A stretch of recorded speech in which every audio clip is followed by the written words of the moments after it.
Հայաստանում աղքատության տոկոսը շարունակում է մնալ բարձր։ 23% վերջին տվյալներով, եթե ճիշտ եմ հիշում։ Ես ուզում եմ մենք խորանանք այս երևույթի պատճառի մեջ, որովհետև այստեղ կոնֆլիկտ կա իրոք։ Մենք ցույց ենք տալիս մի կողմ տնտեսական աճ, փողի մեծ շրջանառություն Հայաստանի Հանրապետությունում, բայց մենք աղքատության էական նվազում չենք ունենում։ Ես շատ մտածել եմ այդ երևույթի մասին։ Գիտեք ինչն է դրա պատճառը։ Իմ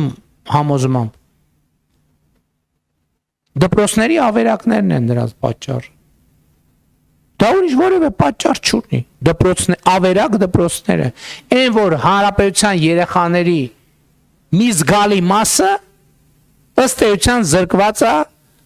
պատշաճ որակի կրթության իրավունքից։ Ուրիշ պատճառ դրա համար չկա։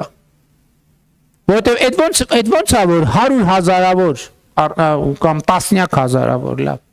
քաղաքացիներ կարող են արտերկրից գալ Հայաստանում աշխատել եւ բոլոր հիմնարկները ուղղակի խնդրում աղաչում են աշխատող են փնտրում եւ չեն գտնում։ Մյուս կողմից բարձր վճարման սեգմենտներում աշխատողների մեծ պահանջարկ կա։ Մյուս կողմից աղքատության այս երևույթը դրա պատճառն է նա, որ տասնամյակներով Հայաստանի երեխաները դպրոց չեն ունեցել, հարգելի գործընկերներ։ Հիմա այդ